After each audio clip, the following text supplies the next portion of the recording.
নমস্কার, সবাইকে স্বাগত আমার স্বপ্নাখোঁজ এডুকেশন চ্যানেলে। আমি সুজিত কুমার মাইতি, ইতিহাসের শিক্ষক। চলে এসেছি আজকে সপ্তম শ্রেণীর একটি ক্লাস ভিডিও নিয়ে। আজকের বিষয় মাৎসন্যায় ও কৈবর্ত বিদ্রোহ। ভিডিওটি ভালো লাগলে লাইক, কমেন্ট, শেয়ার ও সাবস্ক্রাইব করে রাখবেন। আর পাশের নোটিফিকেশান বোতামটি সক্রিয় করে পাশে থাকবেন, যাতে এই রকম নতুন নতুন ক্লাস ভিডিও সবার আগে আপনার কাছে পৌঁছে যেতে পারে। শুরু করছি আজকের বিষয় মাৎসন্যায় ও কৈবর্ত বিদ্রোহ। প্রথম আলোচনা করা যাক মাৎসন্যায় সম্পর্কে। মাৎসন্যায় আমরা জানি কি, মাৎসন্যায় কথার অর্থ হচ্ছে মাছের ন্যায় আচরণ। অর্থাৎ পুকুরের বড় মাছ যেমন ছোট মাছগুলোকে গিলে খেয়ে নেয়, ঠিক সেইভাবেই সমাজের উচ্চপদস্থ ধনী জমিদার মহাজনরা সমাজের নিম্ন শ্রেণীর নিপীড়িত যে মানুষরা, দরিদ্র হতদরিদ্র যে মানুষরা, তাদের অত্যাচারিত করে রক্ত শুষে খেয়েছিল। অর্থাৎ কি, এমন অত্যাচার করত যে তারা মারা যেত বা অত্যাচারের কবলে পড়ে তারা এলাকা ছেড়ে পালিয়ে যেত। আর এই মাৎসন্যায় চলেছিল বাংলায় প্রায় 100 বছর ধরে, অর্থাৎ খ্রিস্টীয় 7ম থেকে 8ম শতাব্দীর পর্যন্ত। এই মাৎসন্যায় যখন চলছিল বা অরাজকতা যখন চলছিল, তখন জনগণেরা নিজেদেরকে বাঁচাতে নিজেদেরই মধ্য থেকে গোপাল নামে একজন ব্যক্তিকে রাজা হিসাবে নির্বাচন করে 750 খ্রিস্টাব্দে। গোপাল সিংহাসনে বসার পরই কী করলো, এই বাংলায় এই অরাজকতা বা মাৎসন্যায় বন্ধ হয়ে গেল বা তার সমাপ্তি ঘটল। আর এরপরেই গোপাল কি করেছিল, পাল বংশের প্রতিষ্ঠা করেছিল। এরপরে আমরা আলোচনা করব যে কৈবর্ত বিদ্রোহ। যে কৈবর্ত কারা?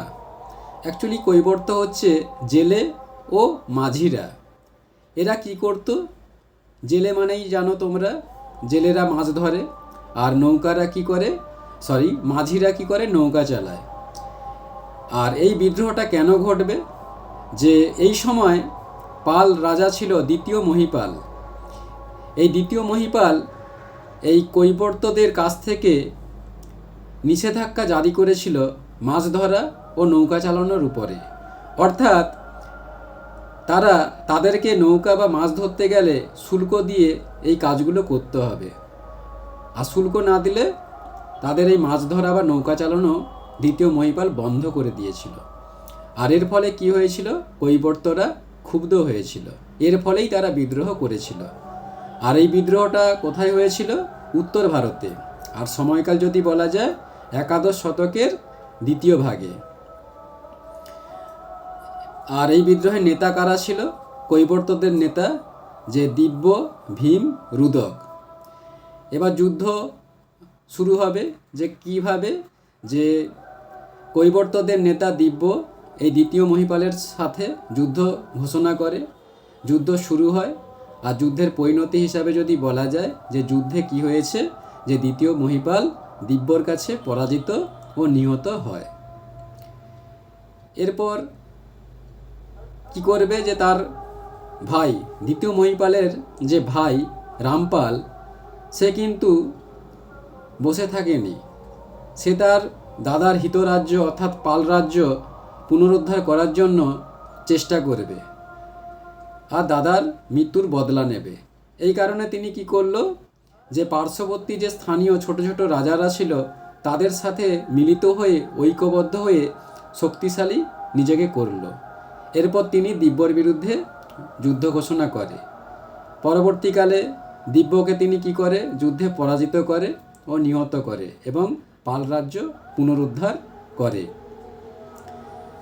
এবার যদি বলা যায় যে গুরুত্ব বা মূল্যায়ন, যে পরবর্তীকালে রামপাল কি করে, সিংহাসনে বসে এবং নতুন রাজধানী রামাবতী নগরে তিনি স্থাপন করেন।